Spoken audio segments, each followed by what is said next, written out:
This week on Flying Solo, the man who brought the mattress-in-a-box concept to Australia, tips on how to run a business and a family and love both, and office envy. See how your solo setup compares. Hello and welcome to Flying Solo, the show for those going it alone in business. Each show will bring you top tips, stories of success, and inspiration to help you navigate your solo flight.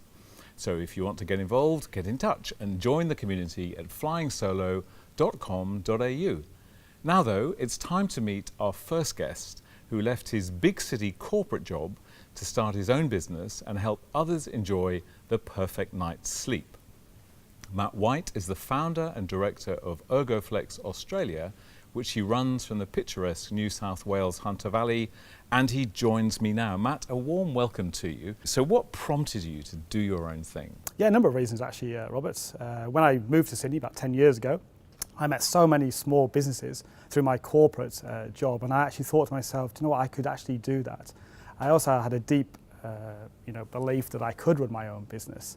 And working for the corporate world, it was quite restrictive.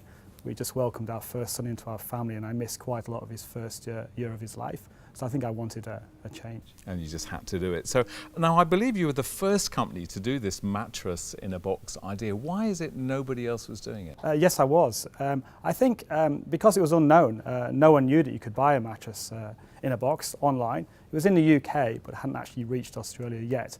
I also think the logistics of home delivery across a country as big as Australia was quite challenging and was probably a restraint for many. Indeed, a number of people laughed at you when you started doing this, but you've done pretty well with it. So many people laughed actually. They said, you want to sell a mattress that no one can try before they buy it. You want to sell a mattress that comes delivered, rolled up in a box. They thought I was crazy, but fast forward 8 years. And things are still going very strong. Good. And so what are some of the challenges, though, that you've faced in the business? I think we face as many challenges as any other business, but from a marketing point of view, because that's my background, I would say that one of the challenges is social media, and trying to be the jack of all trades. I've been guilty in the past of trying to do every social media channel, when really what I do now is just focus on the 2 or 3 that I know work and deliver sales. Fantastic. So where to from here? What's the future? Yeah, this year is going to be a really exciting year actually for Ergoflex. Not only do we have a premium mattress, we're also about to launch our premium bed frame range. Fantastic. Matt White from Ergoflex, thank you so much for joining us. Up next, tips on how to achieve the perfect work-life balance. But first, where do you run your business from? The kitchen table maybe, or the spare room perhaps? Here's a look at some rather cool office setups created by members of the Flying Solo community. The first is from copywriter Kate Toon, who's built her very own custom-made Toon Cave. Kate says her little backyard cabin, or SheShed, has totally transformed the way she does business.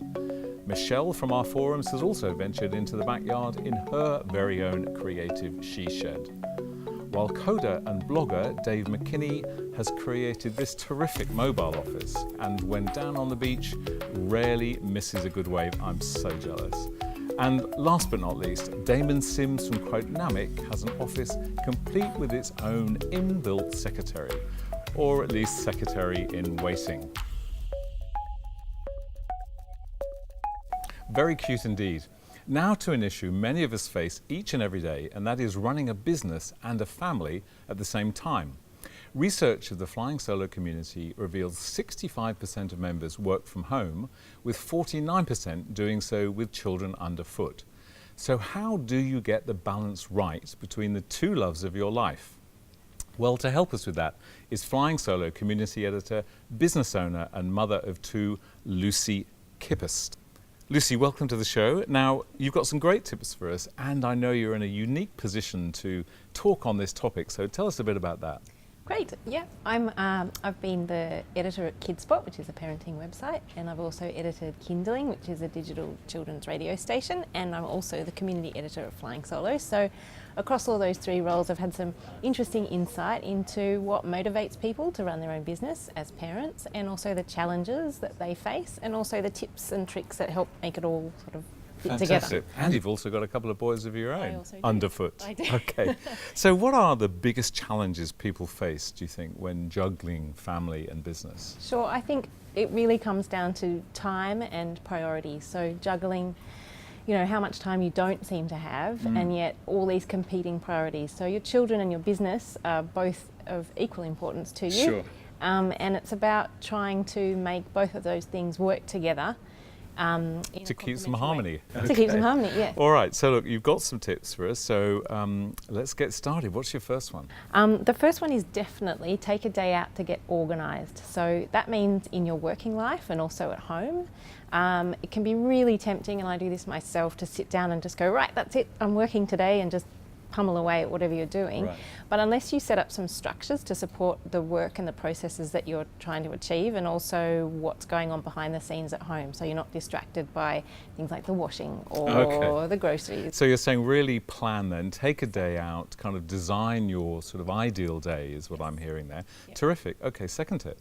Second tip is implement some structured childcare. There's some very rare people out there that can work with little children around them. Obviously, when your kids are at school, that's a totally different scenario, but to make sure that you've got structured daycare in place, so that especially if you're the primary carer, you can actually achieve your working goals while you're there. Yeah, because it's so frustrating if you do try and kind of handle it all yourself. And, I've spoken to so many people who, as you say, they kind of got their child underfoot and it just doesn't work. So that was 2. I think we must be on to number 3 now. That's right. Number 3 is working your most productive times. That seems like a really easy thing to say, but what it means is sitting down and working out, well, really honestly, where do I do most of my work? For me, it's about 8 or 8:30 in the morning.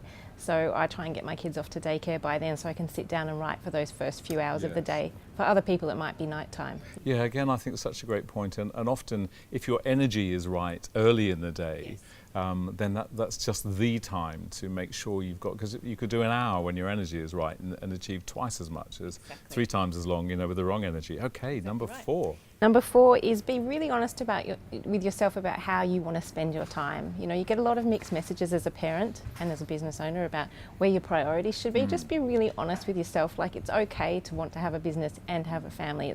It's totally fine. But what you need to do is be honest with yourself about that, and then set up a structure to support yourself. Yeah, okay, so kind of don't beat yourself up. Don't beat yourself up. Okay, great. And your final point? Is keep yourself inspired. That's a hugely important thing, because when you're so busy and so conflicted a lot of the time, it's important to keep your goal in mind. Some things that I do is on my fridge, I have sort of like our ideal life mapped out and my business sort of dream mapped out in images, but I also write myself little reminders on my laptop and goals. So I think also having like a book or a magazine that really inspires you to just pick up in those moments where you're like, why am I doing this again, is really important. Great. Some very good advice indeed. Lucy Kippers, thank you so much for sharing your knowledge with us. I know if we want to find more about you, we'll find you all over Flying Solo. Before we wrap up, we really want to know, what is it about soloists and their tea? A while back, we posted this meme about acceptable tea standards. As you can see, it reads, "Do not accept badly made cups of tea. Do not surround yourself with people who make them. They don't care about you." A simple message that so far has gained an astonishing 174,000 shares, 48,000 comments, and reached, wait for it, 26 million people, and it doesn't even feature a cat. I fear I may never understand social media. Anyway, if you're working solo or have dreams of going it alone, we invite you to dive into the resources and supportive community here at flyingsolo.com.au. Until next time, I'm Robert Gerrish. Love your work.